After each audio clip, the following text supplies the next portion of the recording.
بسم اللہ الرحمن رسول اللہ صلی اللہ علیہ وسلم قبیلہ بنی عمر ابن عوف کے درمیان ہونے والے جھگڑے کا فیصلہ کرنے اور ان کے درمیان صلح کروانے کے لیے قباء تشریف لے گئے، کیونکہ یہ قبیلہ قباء میں آباد تھا۔ جب نبی کریم علیہ السلام قباء تشریف لے گئے تو ادھر پیچھے نماز کا وقت آ گیا۔ حضرت بلال رضی اللہ تعالی عنہ نے اذان کہی، پھر کچھ وقفے کے بعد ابو بکر صدیق رضی اللہ تعالی عنہ سے کہا کہ اگر آپ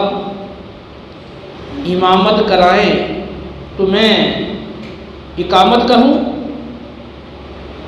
ابو بکر صدیق رضی اللہ تعالی عنہ نے انہیں اقامت کہنے کی اجازت دی۔ چنانچہ حضرت بلال رضی اللہ تعالی عنہ نے اقامت کہی، تکبیر پڑھی۔ ابو بکر صدیق رضی اللہ تعالی عنہ مصلی امامت پر کھڑے ہوئے،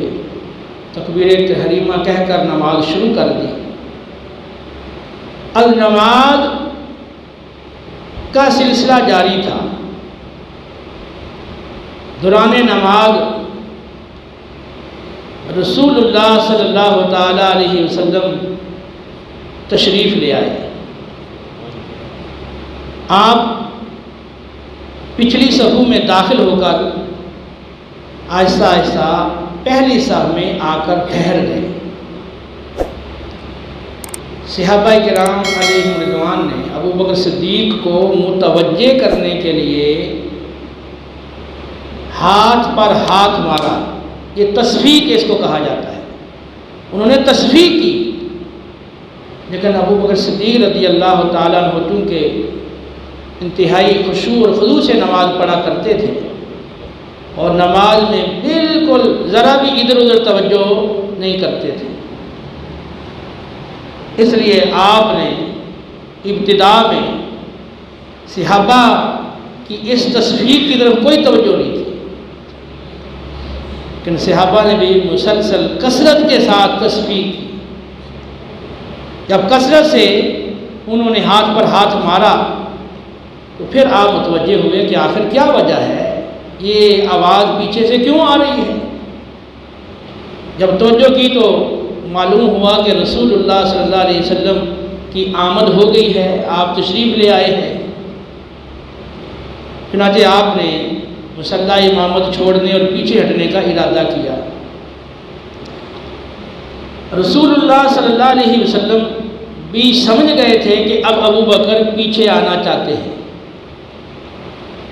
تو آپ صلی اللہ علیہ وسلم نے ابو بکر کو اشارہ کر کے فرمایا کہ مصلی پہ ٹھہرے رہو اور امامت کو جاری رکھو۔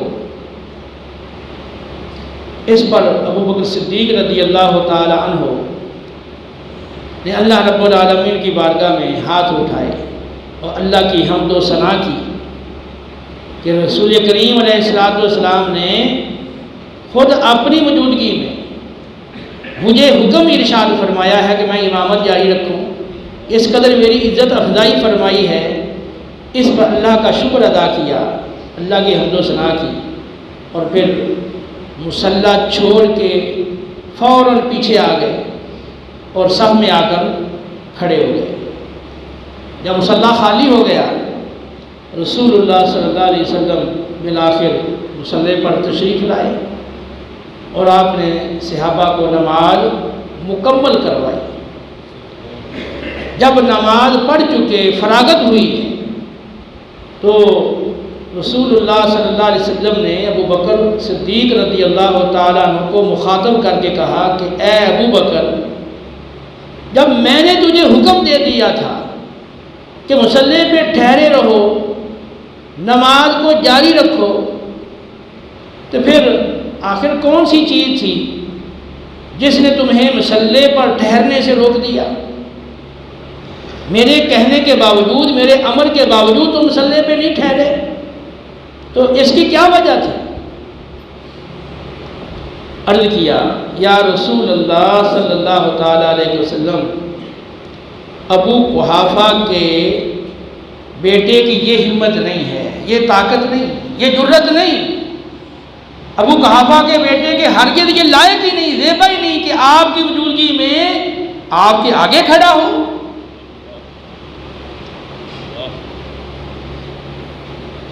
پھر نبی کریم صلی اللہ علیہ وسلم نے صحابہ کو فرمایا کہ دیکھو، اگر امام کو متوجہ کرنے کی حاجت ہو تو یہ ہاتھ پر ہاتھ نہ مارا کرو،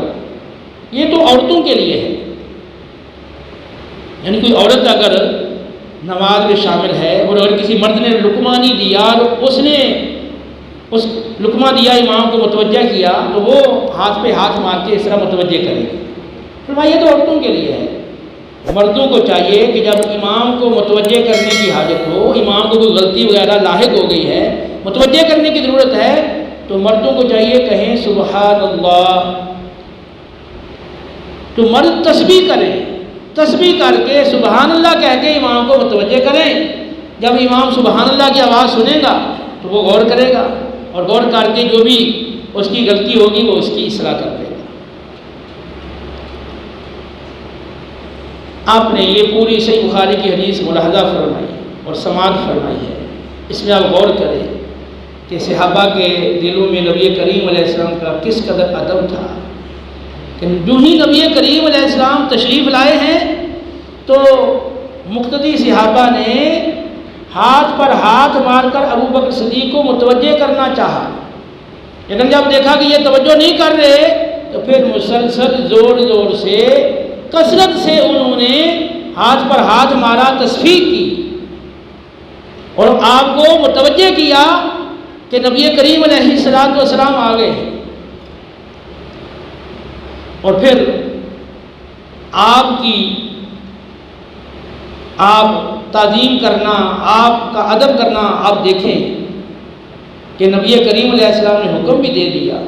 کہ ٹھہرے رہو، مصلی پہ ٹھہرے رہو، امامت جاری رکھو، پھر بھی مصلی پہ نہیں ٹھہرے اور آپ مصلی چھوڑ کے پیچھے آ گئے۔ مشہور مقولہ ہے کہ امر ادب پر فوقیت رکھتا ہے، کہ جو امر ہے، حکم ہے، یہ ادب پر مقدم ہے، لیکن یہاں نبی کریم علیہ السلام کا امر تھا، کسی اور ہستی کا امر نہیں، رسول اللہ کا امر تھا کہ ٹھہرے رہو، لیکن اس کے باوجود ابو بکر صدیق رضی اللہ تعالیٰ عنہ نے امر پر ادب کو فوقیت دی، آپ صلی اللہ علیہ وسلم کی تعلیم کو انہوں نے ترجیح دی اور آپ کے امر کے باوجود پیچھے آ گئے۔ جب آقا علیہ السلام نے پوچھا کہ ٹھہرے کیوں نہیں، میں نے تو حکم دیا تھا، تو عرض کیا کہ میری یہ ہمت نہیں، میری یہ طاقت نہیں، میرے یہ لائق نہیں، ابو قحافہ کے بیٹے کے ہر کے لیے لائق نہیں کہ آپ کے آگے کھڑا ہو۔ صحابہ کرام علیہم رضوان کمال درجہ آپ صلی اللہ علیہ وسلم کی تعلیم کرتے، آپ کا ادب کرتے، آپ سے والہانہ پیار اور محبت کرتے تھے، اور صرف آپ کی ذات ہی کا ادب نہیں بلکہ آپ سے نسبت رکھنے والی ہر چیز کا ادب کرتے تھے۔ تو جس چیز کی آپ سے نسبت ہو گئی وہ چیز بھی اہل ایمان کے لیے قابل تعظیم ہو گئی۔ آپ جس مسجد میں تشریف فرما ہوئے، جس ممبر پر تشریف فرما ہوئے، جس سواری پہ تشریف فرما ہوئے، جس جگہ پر تشریف فرما ہوئے، اور جو جسم کے ساتھ کپڑا لگ گیا اور جس نے آپ کی زیارت کی اور اس کو صحابیت کا شرف ملا، یہ بھی تو نسبت ہے نا۔ یا آپ کی آل کا کوئی فرد ہے، اہل بیت طہار کا کوئی فرد ہے اور اس کو اس جہت سے آپ کے ساتھ نسبت ہو گئی، یوں جس جہت سے بھی آپ کے ساتھ کسی کو نسبت ہو گئی تو وہ ہاں کوئی شخص ہو، کوئی فرد ہو، کوئی بے جان چیز ہو، یا کوئی جانور ہو، یا وہ جگہ ہو، کوئی مکان ہو، وہ ہمارے لیے قابل تعظیم ہے۔ اب میں آخر میں اس پورے بیان کو آپ سامنے رکھیں، اور آخر میں یہ عرض کرتا ہوں کہ جب رسول اللہ صلی اللہ علیہ وسلم کی تعظیم کا یہ تقاضا ہے، آپ کے ادب کا یہ تقاضا ہے کہ آپ سے نسبت رکھنے والی ہر چیز کا بھی ادب کیا جائے، تو جو آپ کے ارشادات ہیں، جو آپ کے احکام ہیں، جو آپ کی تعلیمات ہیں، جو آپ کی ہدایات ہیں، ان کا بھی ادب ضروری ہے کہ نہیں؟ آپ کے احکام کا ادب بھی آپ کی تعظیم میں داخل ہے۔ اگر والد اپنے بیٹے کو کوئی بات کہتا ہے اور بیٹا اس کی بات نہیں مانتا، اور وہ بارہا کہتا ہے لیکن نہیں مانتا، تو کیا آپ کہیں گے یہ ادب کر رہا ہے اپنے باپ کا؟ اس کو آپ باادب کہیں گے؟ اب ہمارے ہاں تو ادب کے بڑے نعرے لگتے ہیں، نبی کی محبت کی بڑی بات ہوتی ہے، لیکن آپ کے احکام کا کتنا پاس کرتے ہیں؟ نماز کی آپ نے کتنی تاکیدیں فرمائی ہیں؟ فرمایا بخاری کی حدیث ہے، میرا جی کرتا ہے جو لوگ بغیر کسی عذر کے مسجد میں نماز کے لیے حاضر نہیں ہوتے تو میں ان کے گھروں کو آگ لگا دوں۔ اور مسند احمد کی روایت ہے کہ مجھے عورتوں اور بچوں کا خیال نہ ہوتا میں ان کے گھروں کو آگ لگا دیتا۔ تو جس حکم کی اللہ رب العالمین بھی تاکیدیں فرما رہا ہے، اللہ کے حبیب علیہ السلام تاکیدیں فرما رہے ہیں، اور جس میں کوئی گنجائش چھوڑی نہیں ہے، اب وہ بھی آپ نہ مانیں اور پھر کہیں کہ میں تو بڑا ادب کرتا ہوں رسول اللہ صلی اللہ علیہ وسلم کا۔ اس حوالے سے امت مسلمان کی اکثریت وہ غافل ہے۔ میں اپنے تمام سامعین سے ہاتھ جوڑ کے عرض کرتا ہوں کہ نبی کریم علیہ الصلوۃ والسلام کا ادب و احترام پورے طور پر کرو، جو آپ کے ادب کا تعظیم کا تقاضا ہے اس کو پورا کرو، تو آپ کی تعظیم اور آپ کے ادب میں آپ کے احکام پر عمل کرنا بھی داخل ہے۔ تو جو لوگ آپ صلی اللہ علیہ وسلم کے احکام بارہا سنتے ہیں اور بارہا انہیں سنائے جاتے ہیں لیکن وہ ماننے کے لیے تیار نہیں، عمل کرنے کے لیے تیار نہیں، ان کے لیے لمحہ فکریہ ہے کہ کیا وہ نبی کریم علیہ السلام کا صحیح معنوں میں ادب کر رہے ہیں؟ یہ عمل نہ کرنا، اطاعت نہ کرنا، بغیر کسی وجہ کسی عذر کے آپ کی بات کو نہ ماننا، یہ بھی ایک طرح کی بے ادبی ہے۔ لہذا امت مسلمان کو چاہیے کہ اس غفلت سے باہر نکلے اور نبی کریم علیہ الصلوۃ والسلام کی ذات کی تعظیم اور آپ سے نسبت رکھنے والی ہر شے کی تعظیم کے ساتھ آپ کے احکام اور آپ کی تعلیمات کا بھی کمال درجہ ادب کریں اور پورے طور پر آپ کے تابع فرما ہو جائیں۔ اللہ رب العالمین عمل کی توفیق دے، وما علینا